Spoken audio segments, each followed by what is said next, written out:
one of the most surprising things about the press conference today came towards the end when the governor mentioned that there was room for more rate cuts. Previously, a lot of the talk from the Monetary Board had been about Korea reaching the effective lower bound of monetary policy, the point at which past rate cuts don't really have the desired effect. Well, this really brought back rate cuts onto the table. And we've now penciled in a rate cut for their next meeting in October. But we're also sticking with our view that there'll be some more unconventional policy loosening to try and push down long-term bond yields.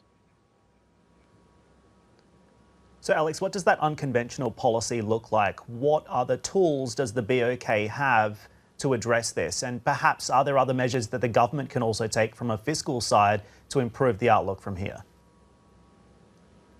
Yes, well, the government has already said that it's going to try and extend support to low-income people who are affected by the second wave and the economic downturn that comes with it. But monetary policy still probably has a role to play.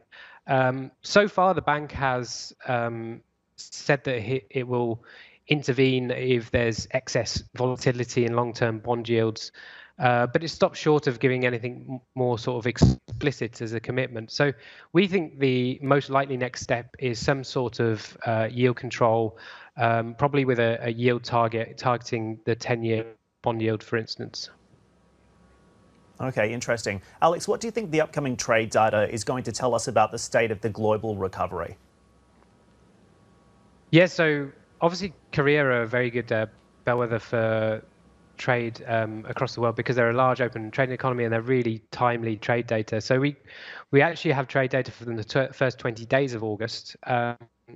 They showed that while exports were hit at the start of the month by flooding, in the sort of middle of the month, export growth was still fairly strong. So it shows that the recovery in global trade is probably carrying on.